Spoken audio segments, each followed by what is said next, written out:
ఒంగోలు రాజకీయాల్లో మరోసారి వేడి పెరిగింది. ఒకవైపు అధికార కూటమి నుంచి టీడీపీ ఎమ్మెల్యే దామచర్ల జనార్దన్, మరోవైపు జనసేన నేత మాజీ మంత్రి బాలినేని శ్రీనివాసరెడ్డి.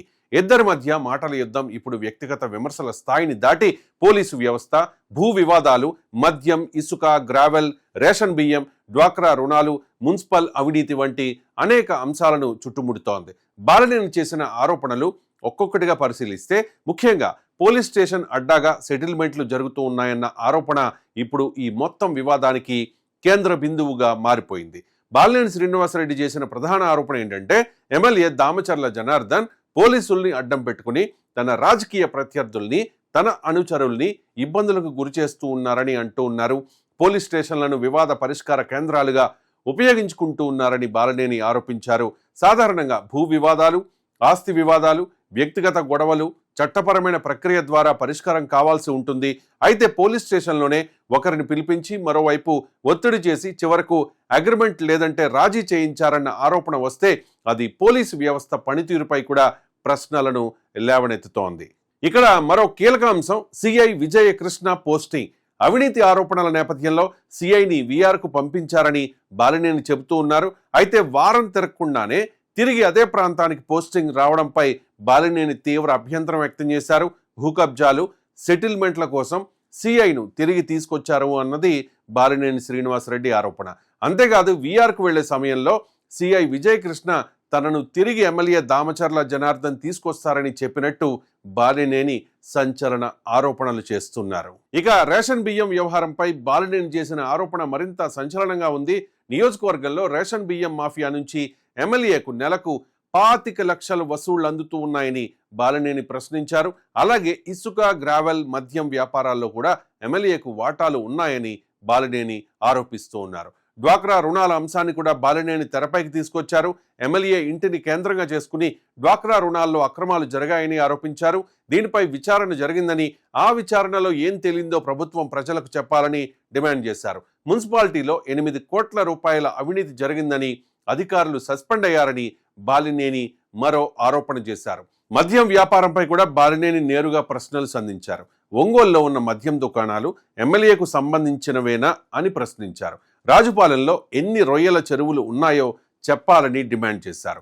అంటే రాజకీయ ప్రత్యర్థి ఆర్థిక వ్యవహారాలపై నేరుగా ప్రశ్నలు లేవనెత్తే స్థాయికి ఈ పోరు వెళ్ళింది. అయితే బాలినేని విమర్శలకు దామచర్ల జనార్దన్ ఇచ్చిన కౌంటర్ కూడా అంతే రాజకీయంగా పదునైంది. బాలినేని జనసేనను అడ్డం పెట్టుకుని వైసీపీ కోసం పనిచేస్తూ ఉన్నారని దామచర్ల ఆరోపిస్తూ ఉన్నారు. కూటమిలో విభేదాలు సృష్టించడమే లక్ష్యంగా బాలినేని మాట్లాడుతూ ఉన్నారు అని ఆరోపిస్తూ ఉన్నారు. అంటే దామచర్ల ఈ వివాదాన్ని వ్యక్తిగత ఆరోపణలుగా మాత్రమే చూడకుండా కూటమి అంతర్గత రాజకీయాల కోణంలోకి తీసుకెళ్లారు.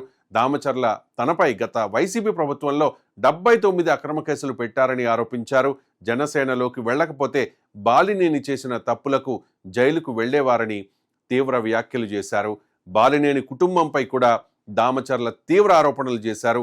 గత ప్రభుత్వంలో బార్ షాపులను సిండికేట్ చేసి బాలినేని, ఆయన కుమారుడు కోట్ల రూపాయలు వసూలు చేశారని ఆరోపిస్తూ ఆ ఆరోపణలపై కాణిపాకంలో ప్రమాణం చేయడానికి సిద్ధమని సవాల్ చేశారు.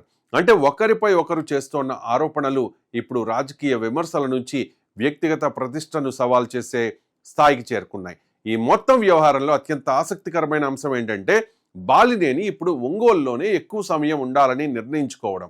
ఇకపై వారంలో 4 రోజులు ఒంగోలులో ఉంటానని, ప్రజలకు అన్యాయం జరిగే ప్రతి అంశంలో జోక్యం చేసుకుంటానని ఆయన ప్రకటించారు.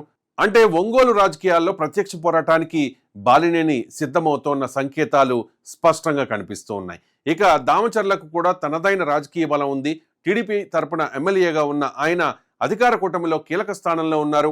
బాలినేని ఒంగోలులో ఉంటూ ప్రజా సమస్యలపై పోరాడతానంటే, దామచర్ల మాత్రం గత ప్రభుత్వ పాలనలో బాలినేని కుటుంబంపై ఆరోపణలను ముందుకు తెస్తూ ఉన్నారు. అంటే ఇద్దరు వ్యూహాలు కూడా వేర్వేరు. ఈ పోరులో జనసేన పాత్ర కూడా చాలా కీలకం. బాలినేని ఇప్పుడు జనసేనలో ఉండడం వల్ల ఆయన చేసే విమర్శలను టీడీపీ వర్గాలు కూటమి అంతర్గత విభేదాలుగా చూసే ప్రయత్నం చేస్తూ ఉన్నాయి. మరోవైపు బాలినేని మాత్రం తాను జనసేన నేతగా ఉన్నప్పటికీ ప్రజలకు అన్యాయం జరిగితే మాట్లాడడమే తన బాధ్యత అన్నట్లుగా వ్యవహరిస్తూ ఉన్నారు. ఇదే అంశం రాబోయే రోజుల్లో కూటమి రాజకీయాలకు సున్నితమైన సమస్యగా మారచ్చు. ఎందుకంటే టీడీపీ, జనసేన, బీజేపీ కలిసి ప్రభుత్వం నడుపుతోన్న సమయంలో స్థానిక స్థాయిలో రెండు పార్టీల నాయకుల మధ్య బహిరంగ ఆరోపణలు పెరిగితే అది ప్రత్యర్థి పార్టీలకు రాజకీయ అవకాశంగా మారుతుంది. భూ వివాదాల వ్యవహారం ఈ మొత్తం వివాదంలో మరో కీలక అధ్యాయం. ఒంగోలు వెంకట సుబ్బారావు భూముల వ్యవహారంలో పోలీస్ స్టేషన్కు కుటుంబాన్ని పిలిపించి బెదిరించి బలవంతంగా రాజీ చేయించారని బాలినేని ఆరోపిస్తూ ఉన్నారు. పోలీస్ స్టేషన్లో అగ్రిమెంట్ చేయించడం గతంలో ఎప్పుడూ చూడలేదని అంటూ ఉన్నారు. మరోవైపు కార్మిక నగర్లో 15 ఏళ్లుగా నివసిస్తున్న పేదల ఇళ్లను రౌడీలు కూల్చివేస్తూ ఉంటే పోలీసులు ఏం చేస్తూ ఉన్నారని కూడా బాలినేని ప్రశ్నిస్తూ ఉన్నారు. బాలినేని తన వద్ద ఆధారాలు ఉన్నాయని పదే పదే చెబుతూ ఉన్నారు. వీడియో ఆధారాలు, ఫిర్యాదులు, పోలీస్ స్టేషన్లో జరిగిన పంచాయతీలకు సంబంధించిన వివరాలు తన వద్ద ఉన్నాయని అంటూ ఉన్నారు. మరోవైపు దామచర్ల మాత్రం బాలినేని గతంలో చేసిన తప్పులపై తన వద్ద ఆధారాలు కూడా ఉన్నాయని చెబుతూ ఉన్నారు. మొత్తంగా చూస్తే ఇది ఇద్దరి నాయకుల మధ్య మాటల యుద్ధంగా మొదలై పెద్ద రాజకీయ పోరుగా మారుతోంది. అసలు చంద్రబాబు, పవన్ కళ్యాణ్ల మధ్య సఖ్యత ఉన్న క్షేత్రస్థాయిలో టీడీపీ, జనసేన మధ్య దూరం ఎందుకు పెరుగుతోంది? నియోజకవర్గాల్లో రెండు పార్టీల నేతలు, క్యాడర్ కలిసి పనిచేయకపోతే కూటమి భవిష్యత్తు ఎలా ఉంటుంది? రాష్ట్ర స్థాయి నాయకత్వం ఇచ్చే హామీల కంటే స్థానిక నేతల మధ్య సంబంధాలే కూటమికి ఎందుకు కీలకం? టీడీపీ, జనసేన మధ్య విభేదాలు పెరిగితే వైసీపీకి ఎలాంటి రాజకీయ అవకాశం దక్కుతుంది? కూటమి అధికారాన్ని నిలబెట్టుకోవాలంటే చంద్రబాబు, పవన్ ముందుగా ఏ సమస్యను పరిష్కరించాలి? ఇప్పుడు ఏపీ రాజకీయాల్లో అసలు చర్చ ఇదే. చంద్రబాబు, పవన్ కళ్యాణ్ మధ్య రాజకీయ సమన్వయం కూటమికి ప్రధాన బలం. రాష్ట్ర స్థాయిలో ఇద్దరు నేతలు కలిసి ముందుకు సాగుతూ ఉన్నారు. కానీ ఆ సఖ్యత నియోజకవర్గ స్థాయికి ఎంతవరకు చేరింది అన్నదే అసలు ప్రశ్న. ఎన్నికల సమయంలో టీడీపీ, జనసేన కేడర్ కలిసి పనిచేసింది.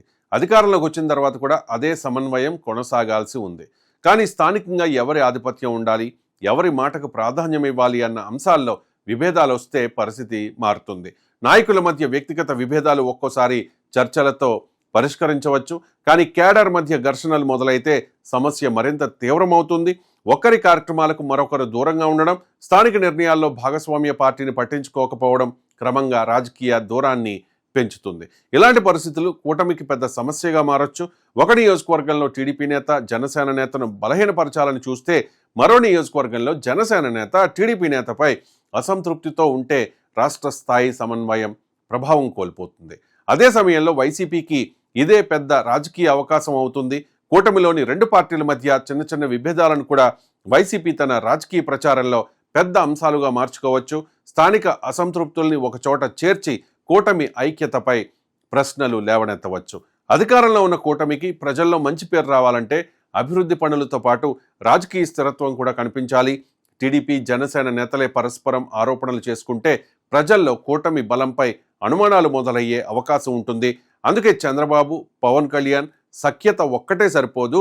ప్రతి నియోజకవర్గంలో రెండు పార్టీల నేతల మధ్య సమన్వయ కమిటీలు, కార్యకర్తల మధ్య చర్చలు, సమస్యలు పరిష్కరించే ఒక స్పష్టమైన వ్యవస్థ చాలా అవసరం. స్థానికంగా పెరిగే చిన్న చిన్న వివాదాలను రాష్ట్ర స్థాయి సమస్యలుగా మారకముందే పరిష్కరించాల్సి ఉంది. లేకపోతే ఎన్నికల్లో కలిసి గెలిచిన కూటమి అధికారంలో మాత్రం విడివిడిగా పనిచేసే పరిస్థితి రావచ్చు. అదే జరిగితే ప్రత్యర్థి వైసీపీకి కొత్త ఊపిరి లభిస్తుంది. టీడీపీ, జనసేన మధ్య ఉన్న ప్రతి చిన్న గ్యాప్ను వైసీపీ రాజకీయంగా ఉపయోగించుకునే అవకాశం ఉంటుంది. కాబట్టి కూటమి బలం చంద్రబాబు, పవన్ మధ్య ఉన్న స్నేహంతో మాత్రమే నిర్ణయించబడదు. గ్రామ స్థాయి నుంచి నియోజకవర్గ స్థాయి వరకు టీడీపీ, జనసేన కార్యకర్తలు కలిసి నడిచే సామర్థ్యంపైనే అసలు భవిష్యత్ ఆధారపడి ఉంటుంది. రాష్ట్ర నాయకత్వం కలిసి ఉంటే కూటమి నిలుస్తుంది. కేడర్ విడిపోతే మాత్రం ఆ ఐక్యతకు అర్థం ఉండదు. చివరికి చంద్రబాబు, పవన్ ముందున్న అసలు సవాలు వైసీపీని ఎదుర్కోవడం మాత్రమే కాదు, తమ కూటమిలోని స్థానిక విభేదాలను అదుపులో పెట్టడం కూడా. టీడీపీ, జనసేన మధ్య కేడర్ స్థాయిలో స్నేహం ఎంత బలపడితే కూటమి అంత బలపడుతుంది. అదే బంధం బలహీనపడితే వైసీపీకి రాజకీయంగా అంతే పెద్ద అవకాశం దొరుకుతుంది.